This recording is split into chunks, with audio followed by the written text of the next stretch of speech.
Hi guys, it's a beautiful day once again and welcome back to Dexter's World channel.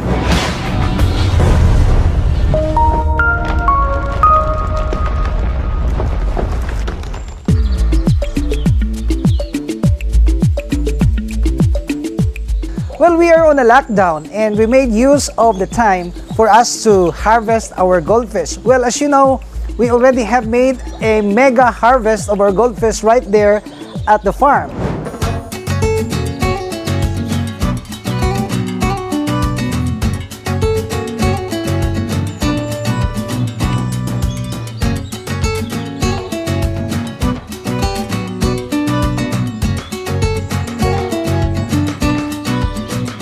And now we are set to fill again these fingerlings of goldfish of that mud pond that we made vacant. And this is actually our business. As what I have said, I've always mentioned that this business is lucrative if you are just going to be industrious enough and keen enough to breed all your fish. Well, actually we have three processes. The first one is the breeding or the spawning of goldfish, and the number two is the caring of the fry, and number three is the raising of the fry to the mud pond. And we are now doing the third stage, which is throwing the fry into the mud pond. And I would like to make a shout out of our great staff right here. I'm Ron. Yes, that's Ron. I'm Abby. Yes, and RJ and Aping. They are our staff that is really acquainted with doing all these things. And I am so confident that with them, I can be prosperous in all the things that I do, especially on the fish caring, because they are already trained. I trained them, and we've been in close contact and in constant communication with each other, and I imparted to them the importance of caring our goldfish. Well, the handling is really very important, because if we will commit mistake, then the whole process will become a failure. So this is it. We are going to count some 3,000 heads of this goldfish right now, and these goldfish have different sizes and have different breeds. We have here the black oranda, we have here the calico, we have here the rancho, and so many fish. And I'm envisioning to have a perfect harvest 2 months from now. And that's gonna be an exciting moment to witness, where we're gonna be harvesting again some big goldfish right there at the mud pond. So for the meantime, we are packing this up and we are counting this very carefully, because we wanted to have a good statistics between the harvest and the fry that we have loaded. So we will adjust and make some solutions to the problem that might come along the way. So come on, let's do these things. We started this as early as 5 o'clock in the morning, and we already have counted some 500 fries right here. Of course, we use the aged water. And this is also very important. We cannot use new water. We cannot just disturb our fish and put them in a new water. That's really a very dangerous thing to do. Baby, give me some, I'm thirsty. He grinned as he stumbled through the bar. Well, he said, give me some more love, give me some love, give it all. I'm catching fry of bullhead.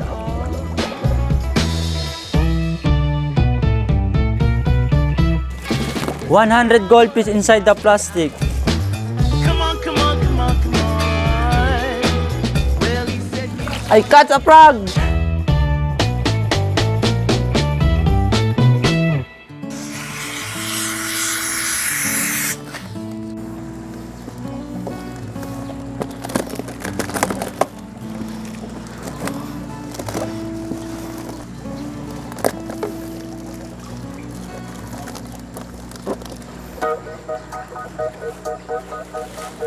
Guys, you will observe that we are floating the goldfish that were already placed inside the plastic bags. And floating this goldfish is our one way to reduce their stress. Because if we will just put them on a hard surface, then the temperature of the water will become warm and they will become really very stressed. So this is our way actually of reducing the stress of the goldfish. You will see right here that this plastic bag has 100 pieces of these different types of fish, but they look just perfect. You will not observe them gasping for breath. They are just in good shape, though they are 100 pieces here inside the plastic bag. So this is the tip that we can share with you also, because this is a delicate thing, and if we will commit mistake, then I believe that our effort of breeding and raising this goldfish will just become in vain if we will commit mistake in handling this very delicate fry of goldfish.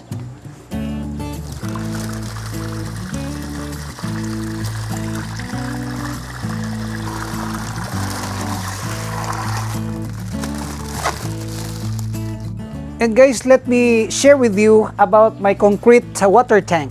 This water tank contains 6,000 liters of water, and I will make it sure that this tank, especially during the harvest, is filled with water, because we will use the aged water that is very beneficial to our fish. Well, we have so many concrete tanks right here, and this is our backup. Whatever problem that may arise, then we will make use of the water, the aged or stock water right here in the tank. So never forget to have a stock water if you will maintain a breeding facility, because in no way that these eggs of the goldfish will be hatched if we will use new water, especially if we are using water from the deep well. So this is really very important, the storage tank of our water.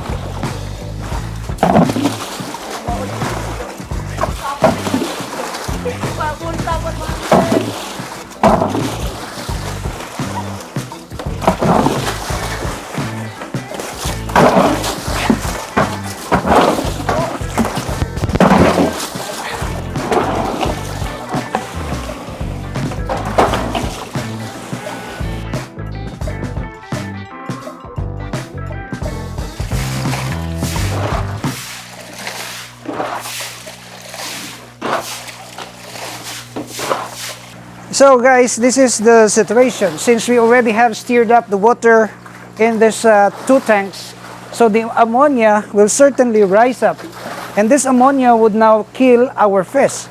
So we cannot just leave the goldfish or the remnants of this goldfish right here. We will totally get them out of the tank, and we will immediately empty this tank for the preparation of the fry of our catfish.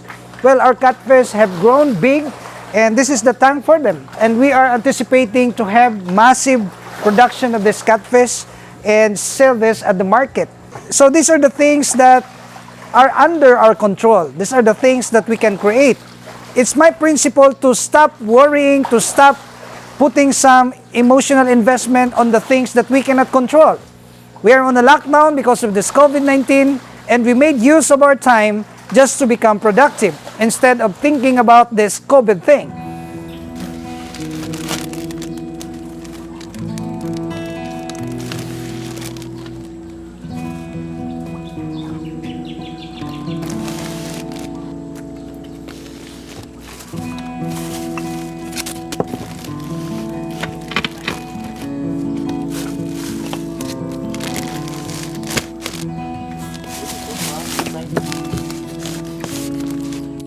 So guys, as we are about to transport our goldfish, okay, we will place now the goldfish right here, and let me tell you something that is also very important. I was really very consistent about mentioning that we have to do the harvest early in the morning, because this goldfish will easily get stressed when the temperature is really very high.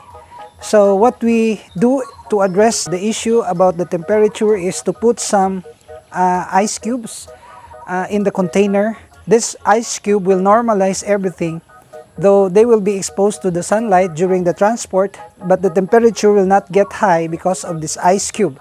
So we are now going to bring this one, and you will witness how we gonna put this in the mud pond. And we will wait for another 2 months before we gonna make a good harvest. Okay?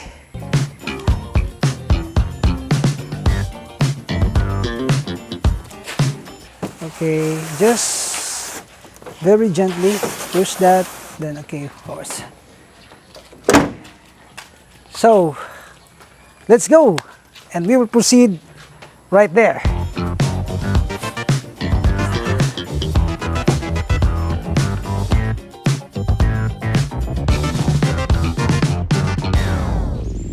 So guys, we're finally here, and I am here in the middle now of this mud pond. And as you can see, we're still adding water on it because this pond is quite big. We've been adding water for the past 24 hours, and still we are on the 50% of the volume of the water that is intended for this tank. Actually, we already have joined these 2 tanks already. We have made a hole right there. Many have expressed concern about the kind of water that we have. This is not a dirty water. This is the A1 condition water for our goldfish. And before we added water right here, we of course have thrown some organic fertilizers like the chicken dung, and then this chicken dung will cause the production of the algae, and this is it now. The water is so green, and we're floating some 1,700 of this fry of this goldfish. And a little later this morning, my friend Neil will also drop some 400 fry of this lionhead calico. This is a blue-based lionhead calico that is really very in demand in the market. So we have allowed this goldfish to acclimatize, to adjust the temperature, and now we are set to, of course, release them. The temperature is really cold right here, and no problem because we also put some ice in the box that will somehow give us almost the same temperature here in the mud pond. So this is also the tip that we can give you. If you will release the goldfish, and right after you release them, they will appear at the surface and make bubbles. That's an indication that the water is not good for them. But it seems that they are immediately settled themselves on the ground or under the water, so this gives us the impression that we can release them all right here. So see that? We expect to have a good harvest.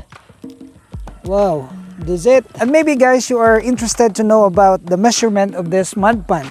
Well, this tank alone is measured by 6 meters in width, and we have 30 meters in length.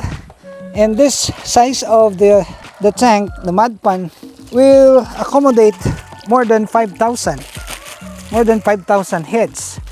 And we are grooming them for the period of 2 months, and within 2 months time they will even triple their sizes or more than, and we can already sell them at the pet store.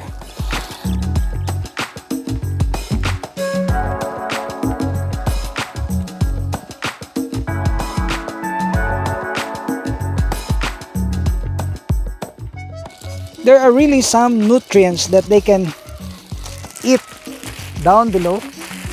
I don't know what kind of nutrients, but there are many worms right here.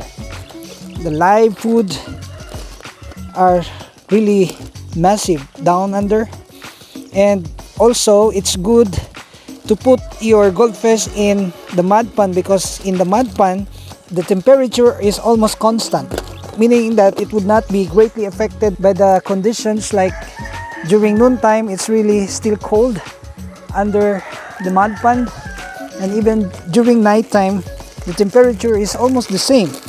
That's why they will really grow very fast.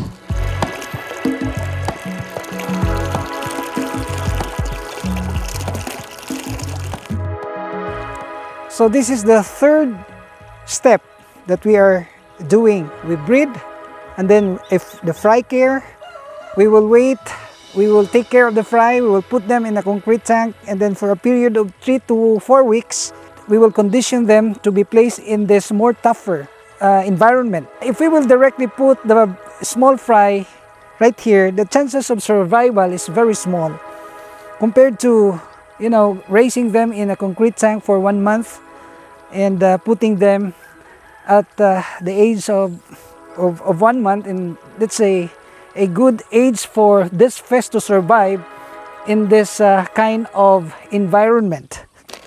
Once they are here, we will feed them only once a day. So we will not be spending a lot of feeds anymore. We're just feeding ordinary pellets, and this is only the supplement, I believe, because they can eat so many worms at the bottom of this mud pond. So they're so stressed, but okay, see, plenty of them.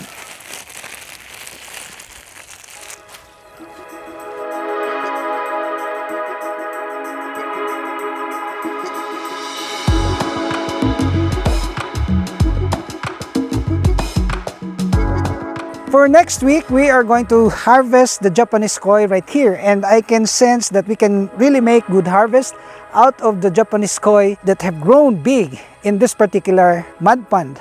And I have always mentioned to you as way of encouragement that this business is good, really good, because you can just imagine if we can sell 1,000 fish at the price of 200 pesos, because we will allow them to grow in a period of 2.5 months.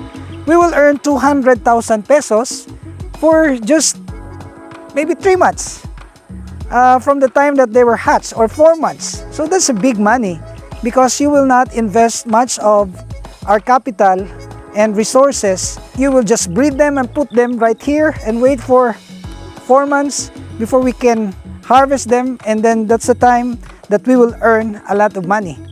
So these are my encouragement to you guys. If you are also into breeding of this kind of fish, this tropical fish, then if you have the talent also and you have the passion, which is very important, then you may do so and try your luck on this particular business.